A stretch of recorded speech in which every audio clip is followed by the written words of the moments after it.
بسم اللہ الرحمن الرحیم۔ السلام علیکم، میں شجیع اللہ فراست۔ آپ دیکھ رہے ہیں نیشنل اور انٹرنیشنل نیوز پر مشتمل 4 ٹی وی کا خصوصی خبرنامہ دنیا بھر سے، یعنی خبریں آپ کی نظر سے۔ سب سے پہلے ہیڈ لائن۔ افغان مسئلے کو حل کرنے کے لیے زبردست کوششیں، کابل میں لویا جرگا خلیلزاد کی اسلام آباد میں پاکستانی عہدیداروں سے ملاقات۔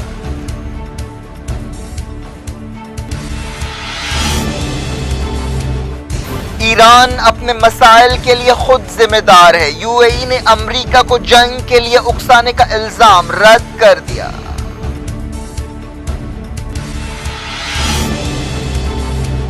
ترپولی کے لیے زبردست لڑائی، خلیفہ حفتار کی فوج کو پیچھے دھکیل دیا، سرکاری فوج کا دعویٰ۔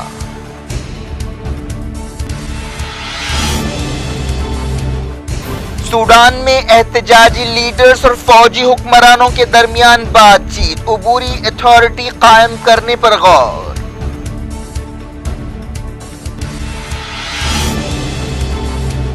ترکی میں گرفتار یو اے ای کے جاسوس نے جیل میں خودکشی کر لی، جمال خشوگی کے قتل سے تعلق تھا۔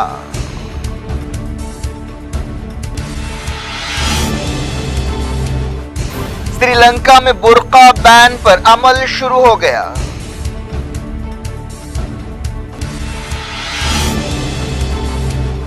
چوتھے مرحلے کے لیے 71 حلقوں میں ووٹ ڈالے گئے، 51% پولنگ، بنگال میں جھڑپیں۔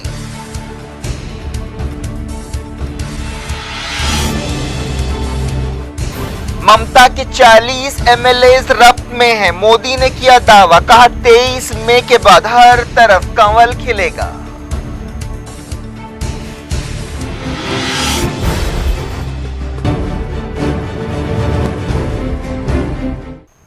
ہیڈ لائنز آپ نے دیکھی، خبروں کی تفصیل کی طرف آپ کو لے چلتے ہیں۔ افغانستان کے دارالحکومت کابل میں سخت سیکیورٹی میں لویا جرگا جاری ہے، جس میں طالبان کے ساتھ امن بات چیت اور امن سمجھوتے کے حوالے سے غور کیا جا رہا ہے۔ صدر اشرف غنی نے اس میٹنگ کا افتتاح کیا۔ اسے مقامی زبان میں لویا جرگا کہا جاتا ہے، جو ایک روایتی طریقہ ہے۔ کوئی 3200 قبائلی لیڈرز اور پورے ملک سے علماء اس جرگا میں حصہ لے رہے ہیں۔ اشرف غنی نے جرگے کا افتتاح کرتے ہوئے کہا کہ یہ ہم سب کے لیے فخر کا لمحہ ہے، کیونکہ پورے افغانستان سے نمائندے یہاں جمع ہوئے ہیں اور ہم امن بات چیت کے بارے میں غور کر رہے ہیں۔ بعض اپوزیشن لیڈرز اور حکومت کے کٹر مخالفین اس جرگے کا بائیکاٹ کر رہے ہیں، جن میں سابق صدر اشرف غنی بھی شامل ہے۔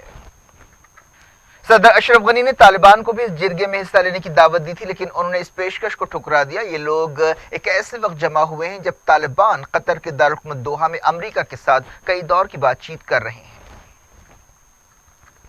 پاکستان اور امریکہ کے عہدیداروں نے بھی اسلام آباد میں اس دوران افغانستان میں امن کوششوں کے حوالے سے بات چیت کی۔ افغانستان سے متعلق امریکہ کے خصوصی نمائندے زلمے خلیلزاد اور principal deputy secretary South and East Asia Alice Wells نے پاکستانی عہدیداروں کے ساتھ یہ ملاقات کی۔ یو اے ای نے ایران کے اس الزام کو رد کر دیا ہے کہ سعودی عرب اور یو اے ای ایران اور امریکہ کے درمیان تناؤ بڑھانے کا کام کر رہے ہیں۔ امریکہ کے فاکس نیوز سے بات چیت کرتے ہوئے وزیر خارجہ جواد ظریف نے حال ہی میں الزام لگایا تھا کہ یو اے ای، سعودی عرب، اسرائیل اور امریکہ کے national security advisor John Bolton امریکہ کے صدر ڈونلڈ ٹرمپ کو ایران کے ساتھ جنگ کے لیے مجبور کر رہے ہیں اور اکسا رہے ہیں۔ یو اے ای کے وزیر انور قرقاش نے کہا کہ جواد ظریف کے بیان میں کوئی عقل کی بات نہیں ہے۔ انہوں نے کہا کہ ایران کے جو حالات ہیں اس کے لیے ایران خود ذمہ دار ہے، اسے حقیقت پسند رویہ اپنانا چاہیے۔ ہم پر تنقید کرنے سے مسئلہ حل نہیں ہوگا، بلکہ صورتحال اور زیادہ پیچیدہ ہو جائے گی۔ ایران کے سپریم لیڈر سید علی خامنہئی نے کہا ہے کہ ملک میں سیکیورٹی کا ماحول پیدا کرنا بہت ضروری ہے تاکہ معاشی خوشحالی حاصل کی جا سکے۔ خامنہئی نے ایران کی سیکیورٹی فورسز کے عہدیداروں سے خطاب کرتے ہوئے یہ بات کہی۔ انہوں نے کہا کہ ایران کی گھریلو پیداوار اور بڑھانی چاہیے۔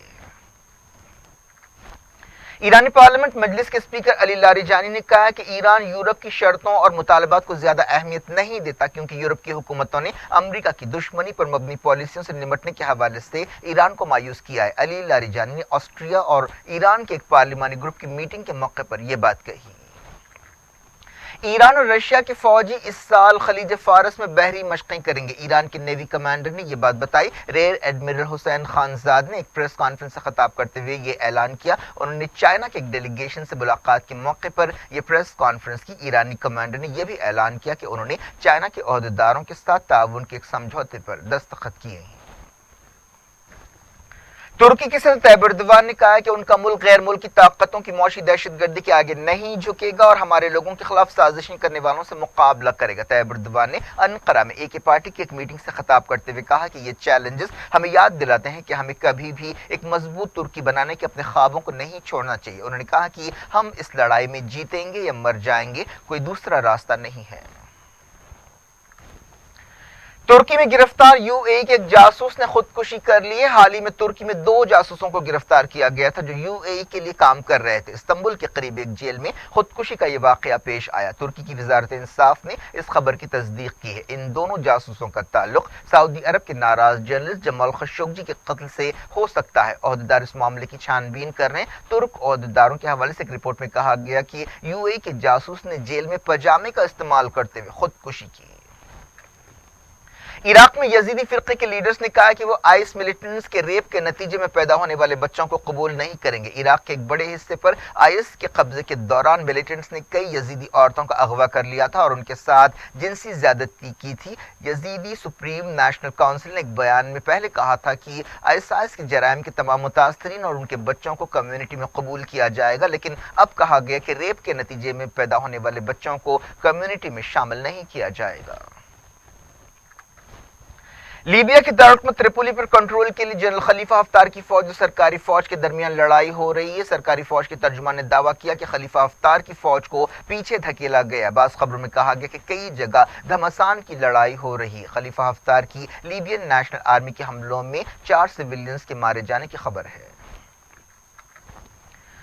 سری لنکا میں برقعے پر پابندی پر عمل شروع ہو گیا۔ صدر میتری پالا سریسینا نے ایسٹر دھماکوں کے بعد لگائی گئی ایمرجنسی کے تحت حاصل اپنے اختیارات کا استعمال کرتے ہوئے یہ پابندی لگائی ہے، جس کے تحت برقعے کے علاوہ کسی بھی طرح سے چہرے کو ڈھانکا نہیں جا سکتا۔ صدر سریسینا کے دفتر نے ایک بیان میں کہا کہ ملک کی قومی سلامتی کو یقینی بنانے کے لیے یہ پابندی لگائی گئی ہے۔ صدر کی طرف سے جاری حکم میں برقعے یا نقاب کا ذکر نہیں کیا گیا۔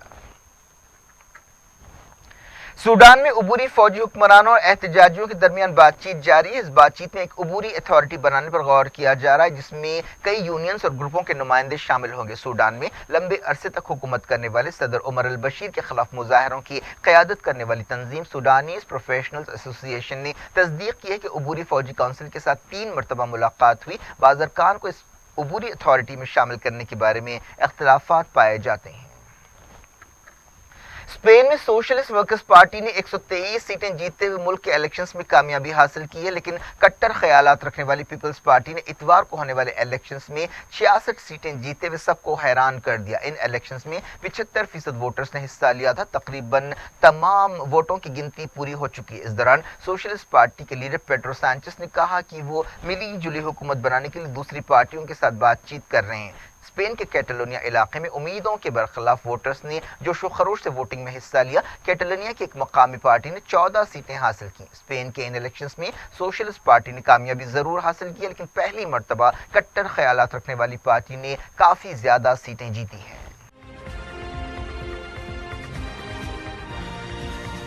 دنیا بھر سے میں اب وقت ہو گیا چھوٹے سے بریک کا۔ بریک کے بعد کچھ اور خبروں کے ساتھ آپ کی خدمت میں دوبارہ حاضر ہوں گے۔ امید ہے بریک کے اس پار بھی ہمارا آپ کا رابطہ بنا رہے گا۔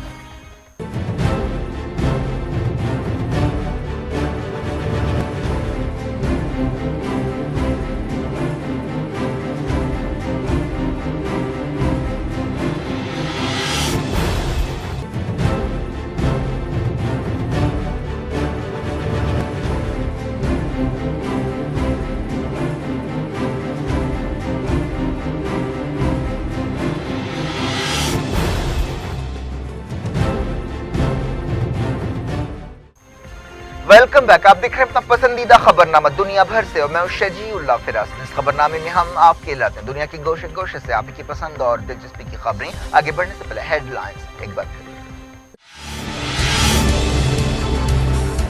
افغان مسئلے کو حل کرنے کے لیے زبردست کوششیں، کابل میں لویا جرگا خلیلزاد کی اسلام آباد میں پاکستانی عہدیداروں سے ملاقات۔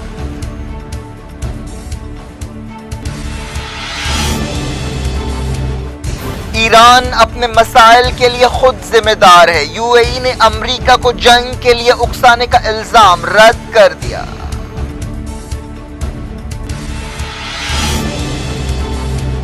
ترپولی کے لیے زبردست لڑائی، خلیفہ حفتار کی فوج کو پیچھے دھکیل دیا، سرکاری فوج کا دعویٰ۔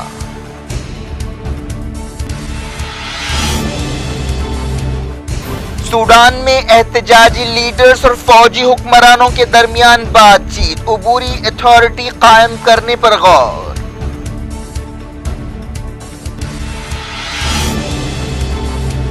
ترکی میں گرفتار یو اے ای کے جاسوس نے جیل میں خودکشی کر لی، جمال خشوگی کے قتل سے تعلق تھا۔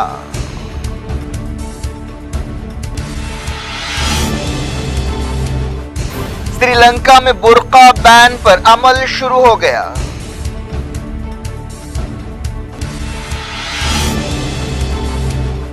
چوتھے مرحلے کے لیے 71 حلقوں میں ووٹ ڈالے گئے، 51% پولنگ، بنگال میں جھڑپیں۔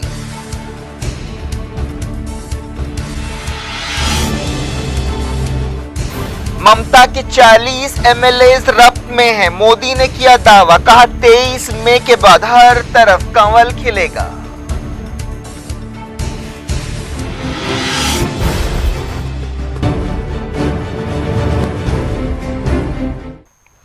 ڈائریکٹ انٹرنیشنل نیوز کے سلسلے کو امریکی پولیس کیلیفورنیا میں یہودیوں کے ایک عبادت خانے میں شوٹنگ کے واقعے کی تحقیقات کر رہی ہے۔ اس سلسلے میں گورے نوجوان کا رول سامنے آیا ہے۔ 19 سالہ نوجوان جان ارنسٹ کو گرفتار کر لیا گیا ہے۔ ایک مذہبی تقریب کے دوران یہ فائرنگ کا واقعہ پیش آیا جس میں ایک عورت ماری گئی اور 3 دوسرے لوگ زخمی ہوئے۔ امریکی صدر ڈونلڈ ٹرمپ نے اس حملے کو ہیٹ کرائم قرار دیا۔ اس نوجوان پر اس سے پہلے بھی مارچ کے مہینے میں ایک مسجد پر حملے کا الزام لگایا گیا تھا۔ امریکہ کے بالٹیمور میں فائرنگ کا واقعہ پیش آیا جس میں ایک شخص ہلاک اور 7 دوسرے زخمی ہوئے۔ نیوز ایجنسی ایسوسی ایٹڈ پریس نے پولیس کے حوالے سے یہ بات بتائی۔ حملہ آور نے ہجوم میں فائرنگ کر دی۔ پولیس نے کہا کہ یہ ٹارگٹ اٹیک معلوم ہوتا ہے۔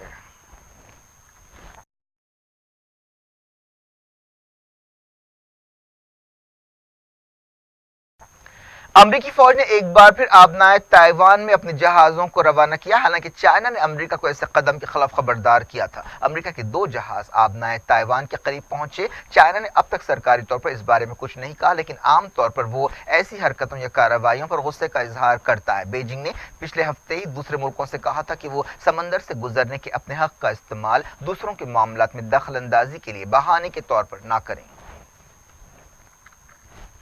افریقہ کے ملک برکینا فاسو میں چرچ پر ایک حملے میں 5 لوگ ہلاک ہو گئے۔ ہتھیاروں سے لیس لوگوں نے ایک حملہ کرتے ہوئے پادری اور چرچ میں آنے والے 4 عبادت گزاروں کو ہلاک کر دیا۔ یہ حملہ سونگ صوبے کے دارالحکومت جیبو کے قریب کیا گیا۔